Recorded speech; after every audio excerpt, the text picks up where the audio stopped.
Friends, welcome back again to RDS blog. So पिछली वाली video पे अच्छा रिस्पॉन्स आया था और इसी के साथ बहुत लोग कह रहे थे कि वो जेई 2025 की प्रिपरेशन कर रहे हैं, ना कि 2024 की। तो मैंने सोचा एक 2 ईयर प्लान भी बता देते, एक बेसिक गाइड। वैसे तो मैं अपनी बुक में ऑलरेडी सब कुछ बता चुका हूँ, अगर आपने पढ़ रखा है तो आपको दिक्कत नहीं होनी चाहिए, लेकिन आप इसे एज अ सप्लीमेंट यूज़ कर सकते हैं। ठीक है, तो इसमें अपन टारगेट करेंगे जेई 2025 को। ठीक है, तो इसके लिए आपके पास लगभग 2 साल होंगे। वैसे 2 साल तो नहीं होंगे, थोड़े से कम होंगे, क्योंकि ऑलरेडी अभी मई चल रहा है। ठीक है, तो पहली बात तो जो बेसिक क्वेश्चन आता है, क्योंकि सिंस मोस्ट ऑफ द जो 2020 के 25 के एस्पिरेंट होंगे वो अभी जस्ट 10th करके आए हैं और अभी उनका बोर्ड का रिज़ल्ट आया होगा। ठीक है, तो कोचिंग करनी चाहिए कि सेल्फ स्टडी करनी चाहिए, सब ये सब इस वीडियो में डिस्कस कर लेंगे। ठीक है, तो पहले तो अपन बात करते हैं कि क्या क्या टारगेट करना पड़ेगा आपको। तो भाई साहब, इस स्ट्रेटजी में जो चीज़ें कवर हैं वो है, मेंस आपका कवर्ड है, एडवांस आपका कवर्ड है, और आपका बोर्ड्स भी कवर्ड है। ठीक है, और अपन जो टारगेट कर रहे हैं वो बहुत ही बेसिक टारगेट लेके चल रहे हैं, जो मिनिमम क्राइटेरिया है। ठीक है, जो कि ये 200 नंबर आपके मेंस में। ठीक है, अगर आपको नहीं पता कितने नंबर का पेपर होता है तो मैं आपको बता दूं, 300 नंबर का होता है जेई मेंस। और एडवांस का हमेशा स्कोर बदलता रहता है, टोटल नंबर कुछ ऐसे फिक्स नहीं है कि इतने मार्क्स का होता है। तो मैंने ऑन एन एवरेज 360 ले लिया है। ठीक है, और बोर्ड का तो आपको पता ही होगा कि 90% तो टारगेट मिनिमम रखेंगे ही। बोर्ड में भी अगर 90% नहीं आए तो क्या हो गया। ठीक है, तो ये अपने बेसिक टारगेट हैं, तो इसी के ऊपर ये स्ट्रेटेजी थोड़ी बेस्ड है। वैसे इससे ऐसा नहीं है कि आपने ये स्ट्रेटेजी की वीडियो देखी तो आपके इतने ही आएंगे। भाई इससे ज़्यादा भी आ सकते हैं, ये डिपेंड करता है इंडिविजुअल से इंडिविजुअल पे। ठीक है, वो कितनी मेहनत करता है खुद की। ठीक है, जितनी आप मेहनत करोगे उतना ज़्यादा आपका स्कोर बढ़ेगा। ठीक है, तो अब आते हैं अपने नेक्स्ट टॉपिक पे, जो कि है स्ट्रेटेजी। स्ट्रेटेजी क्या है, अगर आप इन मार्क्स को डिवाइड बाई 3 करोगे अप्रॉक्स, तो आपका फिज़िक्स में बन जाता है 66/100 मेंस के लिए। ठीक है, याद रखिए मेंस के लिए। मैथ्स में भी 65, 66, और केमिस्ट्री में भी। बोर्ड का एलिजिबल नहीं होता, बोर्ड के लिए बस 75% का क्राइटेरिया रहता है। तो 198 लगभग 200 मार्क्स हो गए, वो 3 से डिविजिबल करने के लिए मैंने कर दिया है। सेम आप जेई एडवांस में देख सकते हैं, 50/120, 50/120, 50/120। बोर्ड्स के लिए 90, 90, 90। ठीक है, तो 150 पे आपकी जो रैंक आएगी, मैं आपको बता रहा हूँ, आराम से अंडर 5000 रैंक में आप आ जाएंगे। ये बहुत ही मज़ेदार बात है, अगर आपने एडवांस में और पेपर ठीक ठाक लेवल का आया, 2017 जैसा नहीं आया तो। ठीक है, कंडीशन अप्लाइड। ठीक है, तो आपके अंडर 5000 रैंक आराम से आ जाएगी 11 से 12 लाख स्टूडेंट्स के बीच में, जो कि एक अचीवेबल चीज़ है। ठीक है, और काफ़ी एक अचीवमेंट भी आप कह सकते हैं। ठीक है, अब ज़रा स्ट्रेटजी में और आगे बढ़ते हैं, थोड़ा और डिस्कस करते हैं। मैंने इसे ईयर वाइज भी ब्रेकअप करा गया है। 2024 वाली स्ट्रेटजी में ये नहीं करा गया था, क्योंकि आपके पास ओनली 1 साल था। ठीक है, और वो वाली वीडियो भी देख लेना अगर आप 2024 को टारगेट कर रहे हो। ठीक है, तो 11th क्लास का मैं आपको ऑलरेडी वेटेज बता चुका हूँ वैसे एक वीडियो में, बट ठीक है फिर भी बता देते हैं। लगभग ये वैसे वेरी करता रहता है, 45 एग्जैक्ट नहीं है, किसी किसी में 40 भी रहा है, कभी कभार 50 भी हुआ है। ठीक है, तो मैंने बीच का ले लिया है 45। ठीक है, इतना, इसका मतलब जैसे 300 नंबर का पेपर अभी आपको ऊपर बताया था ना मैंने, 300 नंबर का। तो जैसे मेंस हो गया, तो मेंस में से उसका लगभग आधा। ठीक है, तो कितना हो गया, 150 नंबर, उससे थोड़ा सा कम वो आपका रह जाएगा 11th क्लास का। ठीक है, और जो आपका 12th क्लास का रहेगा वो थोड़ा सा ज़्यादा रहता है, जो कि 55% वेटेज पे रहता है। तो बट एक मज़ेदार चीज़ आपको बताता हूँ, जो आपका 11th क्लास है ना, वो फाउंडेशन फेज़ होता है। फाउंडेशन, और बहुत सारे बैचेस जो कोचिंग वाले स्टार्ट करते हो फाउंडेशन कोर्स के नाम से ही करते हैं। इसके पीछे एक रीज़न है, क्योंकि 11th क्लास में आपकी फाउंडेशन सेट होगी, जो भी ये चैप्टर कंसेप्ट आपको बताए जाएंगे ये आपके डायरेक्ट अप्लाई होंगे 12th क्लास में, जो कि एक बहुत ही बड़ी बात है। क्योंकि अगर आपको आप ये सोचें कि सिर्फ मैं 12th का पढ़ लूँगा, मेरा 55% हो जाएगा कवर, मैं इतना ही अटैम्प्ट करके आ जाऊँगा तो मेरा जेई में हो जाएगा, तो ऐसा नहीं होगा। क्योंकि आपको 11th के कंसेप्ट पढ़ने पड़ेंगे और वो एप्लीकेबल हो जाते हैं 12th क्लास में। तो ठीक है, तो इंटरलिंक्ड है, चेन की तरह समझ लीजिए, चेन। ठीक है, ठीक है, एक भी हटाया तो पूरी चेन टूट जाएगी, इसलिए। और बोर्ड में आपका क्राइटेरिया रहता है ओनली 75% मार्क्स, नथिंग एल्स। ठीक है, तो ये हो गया अपना बेसिक ईयर वाइज ब्रेक। अब थोड़ा और एडवांस में जाते हैं, कोचिंग के डिलेमा वगैरह को भी डिस्कस कर लेते हैं। वैसे ये मैंने अपनी बुक में ऑलरेडी डिस्कस कर रखा है। बुक आपने नहीं पढ़ी है तो आप पढ़ सकते हैं, डिस्क्रिप्शन में आपको लिंक मिल जाएगा, ठीक है। तो कोटा जाना चाहिए, लोकल कोचिंग से ही कर लें या फिर सेल्फ स्टडी यूट्यूब से ही पढ़ लें, क्या करें। तो ये बहुत ही मतलब सबके दिमाग में ये चीज़ तो आती ही आती है भैया कि क्या करना है। तो मैं आपको इसका बहुत ही सिंपल सा सलूशन बता देता हूँ। पहली बात तो मेरे को कोटा परफेक्ट जगह नहीं लगती। अब आप पूछो को कोटा का फुल फॉर्म ही ऐसा है, नॉलेज ओवरलोडेड टीन अकेडमी के से, ठीक है। तो ओ से आप ओवर प्राइस भी कह सकते हो, ठीक है। ये जितनी भी चीज़ें मैंने फ़नी बना रखा है इधर, बट ये रियलिटी है, ठीक है। कोचिंग की प्राइजेज़ बहुत ज़्यादा है वहाँ पे, प्लस आपका जो रहने का खर्चा होगा ना, वो तो भाई इतना ऊपर चला जाएगा कि आप सोच ही नहीं सकते। तो ओवर प्राइस तो है, ऊपर से टेंशन भी बच्चों में बहुत ज़्यादा हो जाती है, एंग्जाइटी के भी शिकार हो जाते हैं। तो ये मेरे हिसाब से ये सब एक नेगेटिव इफेक्ट ही है, ठीक है। अब बहुत लोग कहेंगे कि हमें तो भाई कोटा जाके फ़ायदा हुआ, ठीक है, कुछ लोगों को फ़ायदा होता है, लेकिन ओवरऑल मैंने जितना देखा है, जो कोटा के नेगेटिव इफेक्ट हैं वो as compare to positive effects ज़्यादा ही हैं, ठीक है। तो मैं आपको सलाह दूंगा, हो सके तो आप या तो लोकल कोचिंग में ज्वाइन कर लीजिए या फिर ऑनलाइन कर लीजिए, ठीक है। तो वो थोड़ा बेटर रहेगा, क्योंकि आप अपने पेरेंट्स की गाइडेंस में भी रहेंगे। लेकिन अगर आपको है कि कोटा ही जाना है तो कोई बात नहीं, जब चले जाइए। अगर आपके पास पैसा वगैरह है, मनी की आपको कोई दिक्कत नहीं है, तो आप कोटा जा सकते हैं, ऐसा कोई बड़ी बात नहीं है। बट मैंने खुद पर्सनली लोकल कोचिंग वो करी थी प्रेफर, ठीक है। Local coaching in the sense, कोई भी कोचिंग होगा उसका सिटी सेंटर आपकी सिटी में होगा, तो आप उसमें एनरोल कर सकते हैं, सेम तरह का ही पढ़ाते हैं। हाँ, आप कह सकते हैं कि टीचर शायद इतने अच्छे ना हों as compare to Kota level, but Kota में बैच सिस्टम भी होता है, ये आपको पता होगा। और बैच सिस्टम के अगर आप जाल में फंस गए तो वो टीचर वाला मामला तो वहीं ख़त्म हो जाता है, ठीक है। तो ये सब चीज़ें अलग एक वीडियो में डिस्कस करेंगे कोटा के ऊपर, ठीक है। और बट मेरा एक मानना है कि डमी अगर अवेलेबल है तो भैया डमी ज़रूर ले लेना। मेरा कटा था इधर, इसलिए मैं आपको बता रहा हूँ, ठीक है। ये बहुत ही इंपॉर्टेंट है डमी के बारे में, ठीक है। तो डमी अभी छोड़ो, तो सबसे बेस्ट मेरे हिसाब से ऑप्शन रहता है होम लोकल कोचिंग या फिर ऑनलाइन कोचिंग। आजकल ऑनलाइन का ज़माना है भाई साहब, सब कुछ ऑनलाइन मिल जा रहा है, तो वाई नॉट अवेल दिस, ठीक है। और ये थोड़ा सस्ता भी पड़ता है। बट अगर आपके पास फाइनेंशियल इशू है, क्योंकि ये कोचिंग भी थोड़ी महंगी पड़ी जाएगी, कोटा से थोड़ी सस्ती पड़ेगी, लेकिन सेल्फ स्टडी से ऑब्वियसली ज़्यादा महंगी पड़ेगी। सेल्फ स्टडी मतलब आप यूट्यूब के थ्रू पढ़ लिया इधर उधर से, ठीक है। सेल्फ स्टडी से भी IIT JEE निकाला गया है, सही सुना आपने, बहुत लोगों ने निकाला है, तो इम्पॉसिबल तो कुछ भी नहीं है, ठीक है।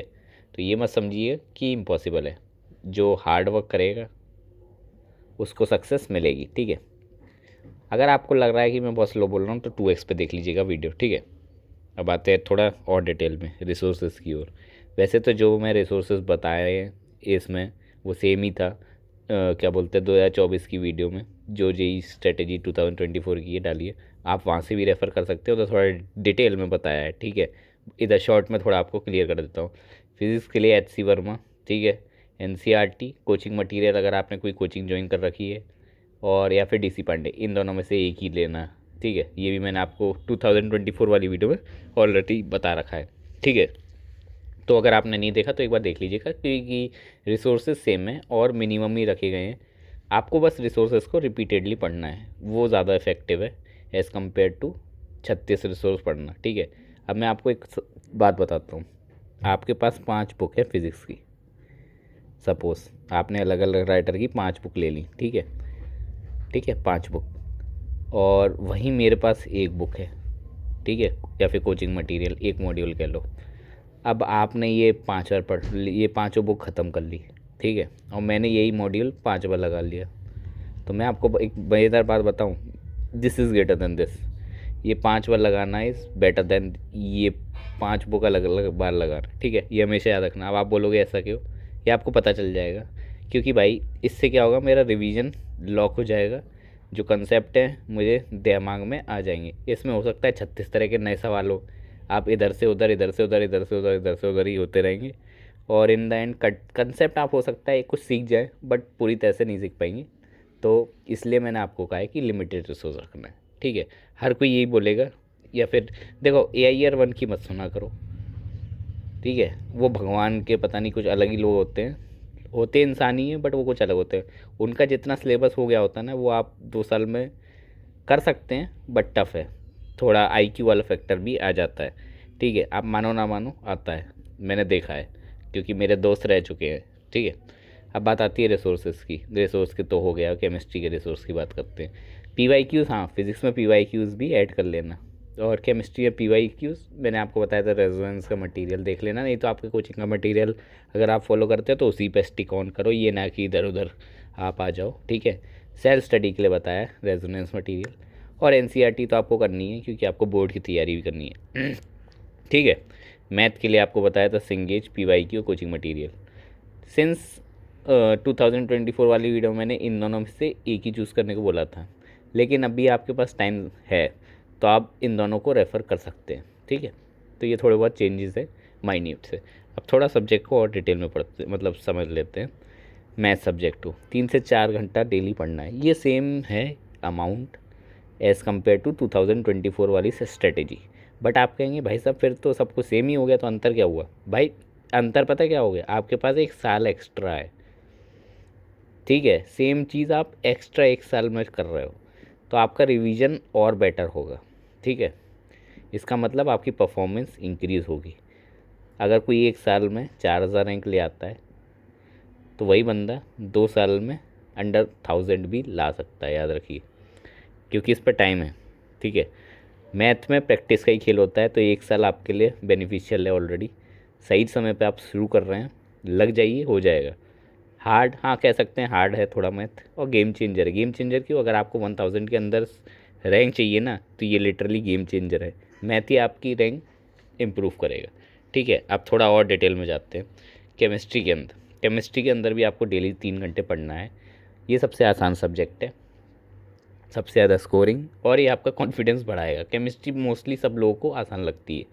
अब ज़रूरी नहीं है, जनरल रूल नहीं है कि सबको आसानी लगे, बट ये देखा गया है कि सबको केमिस्ट्री लगभग आसान रहती है। ठीक है। और होती भी है यार, मेरे को तो ऐसा लगता है पर्सनली।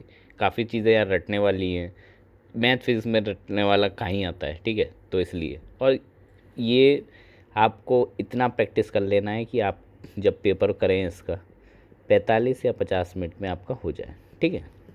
ये वीडियो थोड़ी और डिटेल में होगी, टेंशन मत करो, अभी और चीज़ें मैं आपको ऐड ऑन करने वाला हूँ, इसलिए एंड तक देखते रहना। ठीक है। अब आता है फिज़िक्स में। फ़िज़िक्स में भी आपको 3 घंटे डेली पढ़ना है।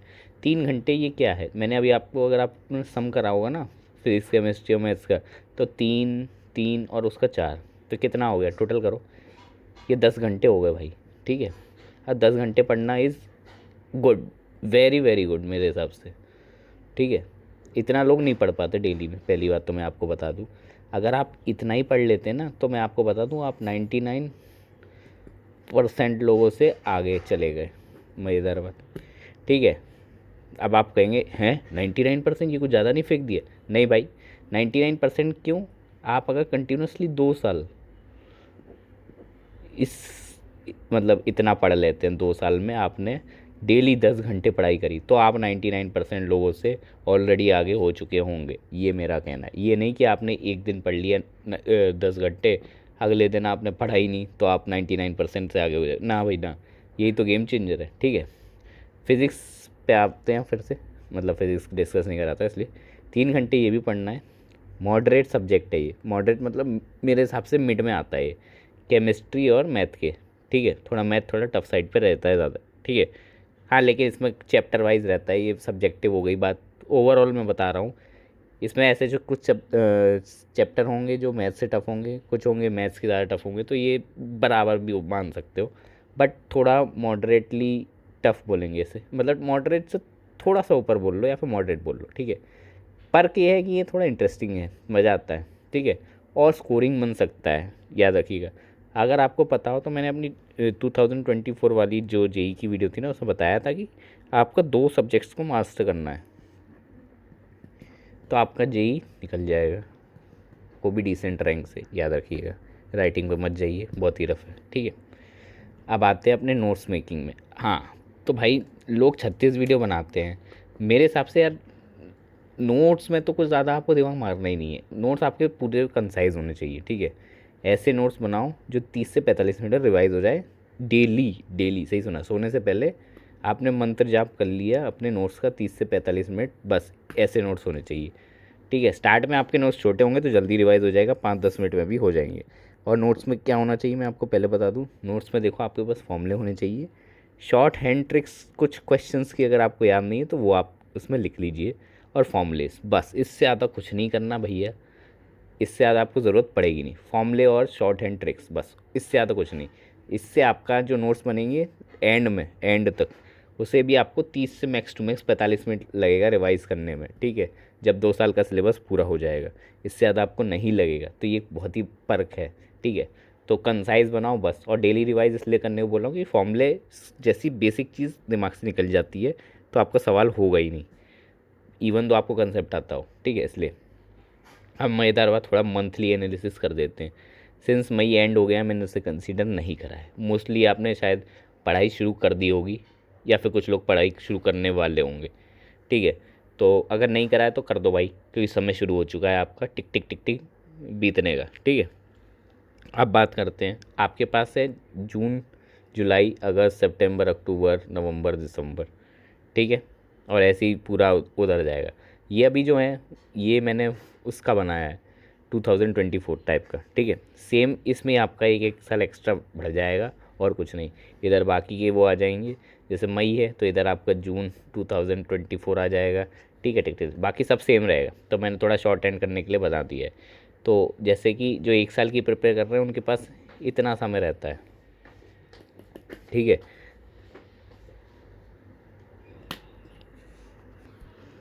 हाँ भाई, तो अपन मंथली का मैं बता रहा था आपको, तो ढंग से बताता हूँ। ठीक है, मैंने यहाँ पे 2024 का मैप लाइन अभी मार्क कर रखा है, लेकिन आपका 2025 में रहेगा, याद रखिएगा। तो इधर आपके पास 1 मोर ईयर है। ठीक है, बट मैंने क्यों ऐसा करा है, इसलिए सिंस लोग मोस्टली वेस्ट कर देते हैं अपना पहला साल, उसके बाद उनकी आँख खुलती है इस अभी, मोस्टली सबकी आँखें इसी समय खुलती हैं।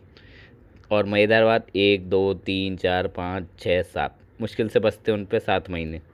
ठीक है, क्यों? क्योंकि जनवरी में हो जाता है फर्स्ट अटेम्प्ट जेई मेंस का। ठीक है, और फिर मज़ेदार चीज़, फेबररी मार्च में आ जाते हैं बोर्ड्स। ठीक है, फिर उसके बाद अप्रैल में आपका लगभग आ जाता है आपका नेक्स्ट अटेम्प्ट, क्या बोलते हैं, जेई मेंस का। और फिर मई में तो आपका होता ही है, क्या बोलते हैं, जेई एडवांस। तो अब आप देख लीजिए क्या ही सिचुएशन चल रही है लगभग लगभग। ठीक है, तो अब मैं आपको डराने के लिए क्यों बोल रहा हूँ ये बात, क्योंकि भाई साहब 7 महीने में थोड़ी कॉम्प्लेक्स हो जाती हैं चीज़ें, और आपको बैकलॉग भी कवर करनी पड़ती है, कि लोगों का 11th अगर वेस्ट होता है ना, दिक्कत ये है कि 11th वेस्ट होने के बाद आगे कंसेप्ट समझ में नहीं आते, चाहे कुछ भी कर लो। ठीक है, तो आपको पीछे का कवर करके चलना है। 11th बहुत इंपॉर्टेंट है, किस लिए, जस्ट बिकॉज ये 12th की फाउंडेशन आपकी सेट करती है। ठीक है, तो अगर आपका फाउंडेशन ही नहीं बनेगा तो आप कैसे पढ़ोगे भाई। ठीक है, तो 11th वेस्ट होने के बाद आपका 12th ऑटोमेटिकली वेस्ट हो जाता है। ठीक है, हो सकता है कुछ लोगों का नहीं होता हो, but most of the case में हो जाता है। 11th वेस्ट होने से आपका 12th पे इफेक्ट आ गया। फिर मज़ेदार बात, आपका बोर्ड्स भी बिगड़ेगा और जेई भी बिगड़ेगा, और आप कहीं के नहीं रहेंगे। ठीक है, अब बात आती है, अगर ऐसी सिचुएशन हो जाए तो अपना, या तो आप दो ही चीज़ें कर सकते हो एक साथ, मतलब एक ही चीज़ें कर सकते हो, जेई वर्सेस बोर्ड का सिचुएशन आ जाएगा आपके पास। तो आपको ये बहुत ही सोच समझ के डिसीज़न लेना है। मैंने अपनी बुक में बताया था कि मैंने अपना डिसीज़न क्या लिया था, पढ़ लेना। ठीक है, और अपनी वीडियो में बता रखा है। ठीक है, आपको मेरा डिसीज़न तो पता ही है। उसके बाद मैंने ड्रॉप लिया था। ठीक है, मैंने लिया था बोर्ड्स पे, मैंने बोर्ड्स पे बैट लगाई थी। ठीक है, क्योंकि मुझे पता था जेई नहीं होने वाला। ठीक है, और उसके बाद ड्रॉप लिया, ड्रॉप के बाद जेई निकल गया लो। ठीक है, तो मेरा ये था सिचुएशन, और मेरे लिए तो विन विन सिचुएशन हो गई, क्योंकि भाई मेरा बैट सही निकला।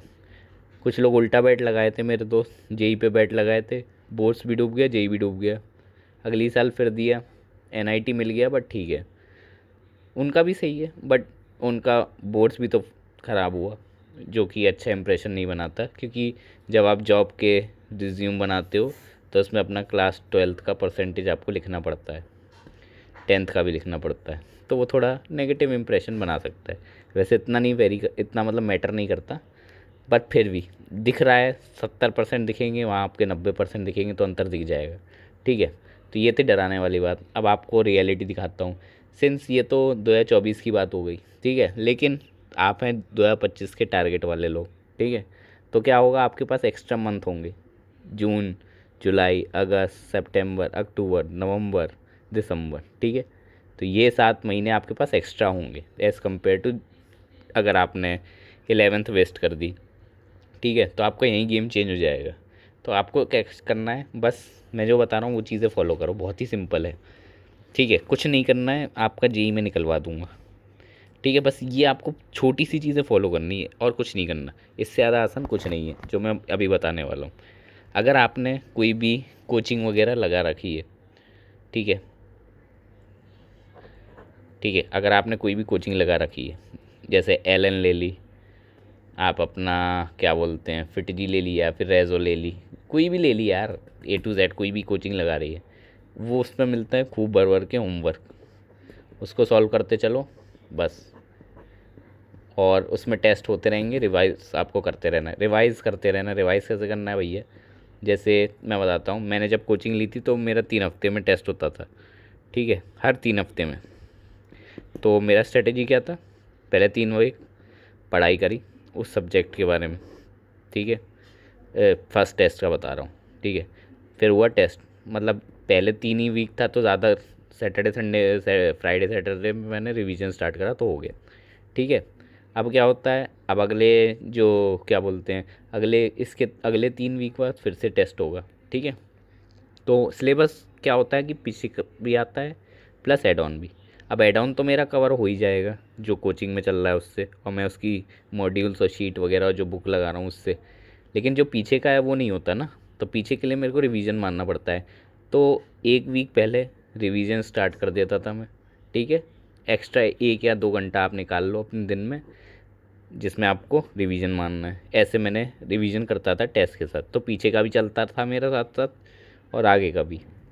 इससे फ़ायदा क्या होता है, उड़ता नहीं है भाई पीछे का, तो ये काफ़ी इम्पोर्टेंट है ठीक है। तो अगर आप कोचिंग करके बैठे हैं ना, तो बस होमवर्क ही अपना करके रखते रहिए और टेस्ट देते रहिए। मैं बता रहा हूँ इसी से हो जाएगा आपका जेई मेंस और एडवांस, कुछ ज़्यादा एक्स्ट्रा करने की ज़रूरत नहीं पड़ेगी आपको, ठीक है। अब आप कहोगे भाई तू तो बाईएस निकला, तूने तो बस यार कोचिंग वालों का बता दिया है ना। तो भाई मैं बाईएस नहीं हूँ, क्यों, क्योंकि मैं आपको सेल्फ स्टडी का भी बताने वाला हूँ, ठीक है। सेल्फ स्टडी का क्या सीन रहता है, सेल्फ स्टडी में आपके पास एक फ़ायदा होगा, पता क्या, जो कोचिंग वाले पे नहीं होगा, आपके पास टाइम थोड़ा ज़्यादा होगा जो कि उनके पास नहीं होगा। और टाइम से आपको क्या फ़ायदा होगा, सही बताऊँ तो देखो भाई, कोचिंग में ऐसा नहीं है, अगर आप कोचिंग जाते हो तो थोड़ा वेस्ट होता है टाइम, मैं आपको बता दूँ। 9 to 1 अगर आपकी कोचिंग है या फिर 9 to 12 है, जो भी हो, उसमें बीच में कुछ ना कुछ तो आपका वेस्ट होगा टाइम, ठीक है, फुल एफिशिएंसी से नहीं चलता। तो उसमें आप अपना सेल्फ स्टडी में बचा सकते हो वो टाइम। बट सेल्फ स्टडी में लोग क्या करते हैं, लेक्चर वगैरह पढ़ते हैं, तो उधर भी टाइम जा सकता है, तो लगभग थोड़ा बराबर बैठ जाता है। बट कई बार मैंने देखा है जो सेल्फ स्टडी वाले वो टाइम बचा लेते हैं, कि आने जाने कोचिंग का आने जाने का जो टाइम है वो सेव हो जाता है, ठीक है। बाकी गाइडेंस ना मिलने का ये एक नेगेटिव पर्क रह जाता है। गाइडेंस के लिए मैं आपको कहूँगा कि भाई साहब आप यूट्यूब को फॉलो करें। यूट्यूब पे आपको मेरा चैनल मिल जाएगा या फिर किसी और का चैनल, जिसका भी चैनल आपको सही लगता हो उसको फॉलो करिए, ठीक है। और देखिए उस बंदे का पहले रिकॉर्ड देख लीजिए कि भैया बंदे ने एटलीस्ट आईआईटी क्रैक कर रखा हो, तब तो वो ज्ञान पेल रहा हो, वरना ना पेले तो बेटर ही है, ठीक है। और रिलायबल हो थोड़ा, तो ये देख लेना, ठीक है। और सेल्फ स्टडी का फ़ायदा आपको मैं बता दिया, नुकसान बता दिया। सेल्फ स्टडी करनी कहाँ से है, तो ये भाई साहब यूट्यूब पे बहुत सारे चैनल आपको मिल जाएंगे, ठीक है, आप सर्च करिए, वीडियो देखिए उधर, ठीक है। और अगर आपको वीडियो अच्छा लगता है तो आप कंटिन्यू करिए और सवाल लगा के देखिए प्रीवियस ईयर के हो रहे हैं, तो यही आपको चैनल मिल गया बढ़िया, आपको कुछ एक्स्ट्रा करने की ज़रूरत नहीं। कंसेप्ट वाली बात होती ही नहीं है, मेन बात होती है आपकी प्रैक्टिस कितनी है। प्रैक्टिस आपको करके चलना है, ठीक है। मॉड्यूल्स आपके पास होंगे या फिर बुक्स वगैरह आपको लाखों मिल जाएंगी मार्केट में, मैंने आपको ऑलरेडी बता दी कितना क्या ज़रूरत है, बस उतना ही करना है, इससे ज़्यादा नहीं करना है। आसान पेपर है, बस इसमें पता है क्या है, ये एक लास्ट चीज़ आपको बताता हूँ, ये एक लंबी रेस है। आपको अगर आप कभी रेस दौड़ोगे ना, तो एक होती है 100 मीटर की, एक होती है 200 मीटर की, ऐसी 400 मीटर, 800 मीटर, ठीक है, और 1600 मीटर, ये सब भी होती है, ठीक है, और बढ़ती आती है, ठीक है। तो मैं कंपेयर करूँगा 100 मीटर को 1600 मीटर से, क्यों, या फिर 400 ही मीटर भी ले सकता था, बट ठीक है। तो जेई जो है वो 1600 मीटर की रेस है, ठीक है। ये होगा कोई भी, ये छोटे मोटे जो स्टेट लेवल के एग्ज़ाम होते हैं ना, स्टेट वाले, उनको मान लो या फिर बोर्ड मान लो।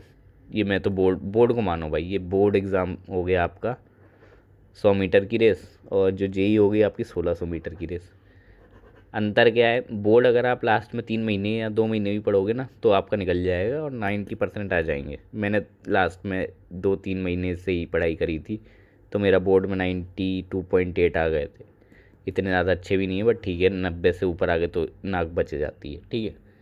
और जेई है लंबी रेस। लंबी रेस मतलब आपको स्टार्ट से एंड तक कंसिस्टेंसी बनानी रखी पड़ेगी।